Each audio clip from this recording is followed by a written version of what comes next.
Here from John Rodgers. John's talk is My Wings, How I Became Interested in Birds. Since he was a young boy, John has been an avid bird watcher.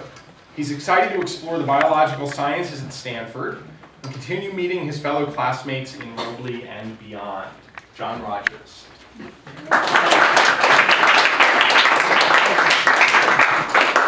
Hi, so my name is John Rodgers, and I'm here to share my love of birds with you all tonight.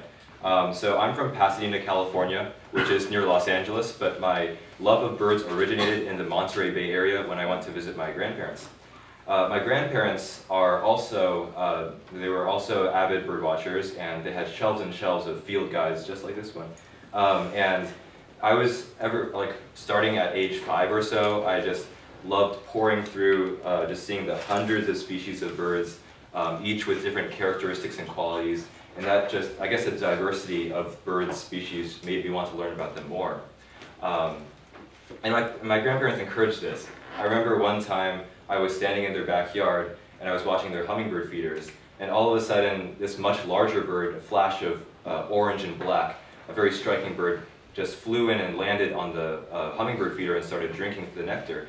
And I was super excited. I had seen orioles in my bird book, and so I ran up to my grandpa. I was like, Grandpa, it's a Baltimore oriole. And I'm sure he was amused by this little kid bubbling with energy, and he gently corrected me, no, John, it's a hooded oriole, not a Baltimore oriole. And, he had me bring the field guide, and he showed me the differences. And just those subtleties between Baltimore and hooded oriole, that enthralled me to learn even more about birds. My aunt, who also lives in the Monterey Bay area, encouraged me to attend summer camps for young birders like myself. So over 2 summers I went to Colorado and Arizona to learn more, and I learned so much about the techniques and even just traveling to places in North America that I wouldn't otherwise have. And finally, back in Pasadena, I became a member of my local Pasadena Audubon Society. And for those of you who don't know, the Audubon Society is a national organization for bird watching and bird conservation. And there were definitely a lot of mentors in the Pasadena Audubon Society who took me under their wing, if you will.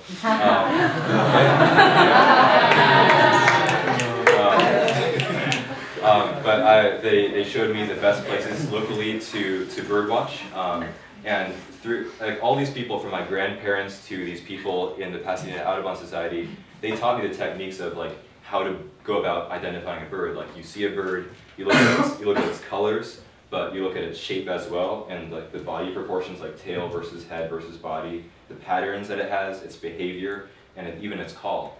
And from that foundation, I have been able to develop my skills into, I guess, the birder I am today. And as I got into high school, I started doing a challenge that the Pasadena Audubon Society put forth every year, which was to see 250 species or more of birds within LA County within the calendar year. And so I started doing this 9th grade until 12th grade, and this really encouraged me to delve deeper into the subtleties of separating very closely related species, and I learned so much. I was able to travel to places in LA County that I guess I've never been before, so that was really cool. Let's see.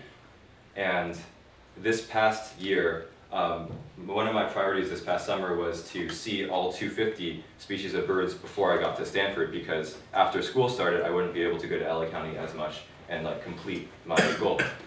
So it was literally 3 days before I had to go off to Stanford. I was with I dragged my dad along. I have supportive parents. They're not bird watchers themselves, but they're very supportive of me. So my dad was there. We were in the middle of a desert in a small random park where a rare warbler had been seen a day before. It was a prairie warbler, which is normally seen on the East Coast and Midwest, but not at all in LA County, except for very rarely. So we had been spending hours and hours looking for this one bird. I was at number 249, and the day was heating up because I was in a desert, and we were literally about to leave, and I spotted this flash of yellow in a tamara squish, And I raised my binoculars, and oh man, there it was. It was like a bright yellow belly, black streaks, a white eye-ring, and it was a prairie warbler. And just moments like those that make your persistence really pay off, and it's such a rewarding hobby. Although you don't have to birdwatch like in extravagant trips. I birdwatch every single day that I'm alive. Every time I go outside, in fact, the night of Halloween, I was walking outside and I saw a barn owl flying over White Plaza. So that just goes to show that birding is an everyday thing. And I guess I'll leave you with my obligatory bird joke. If one can, two can. I would love to take you birding sometime or teach you more about bird watching. If you have persistence and a love of nature, it's a great way to connect with the world around you. So thank you very much.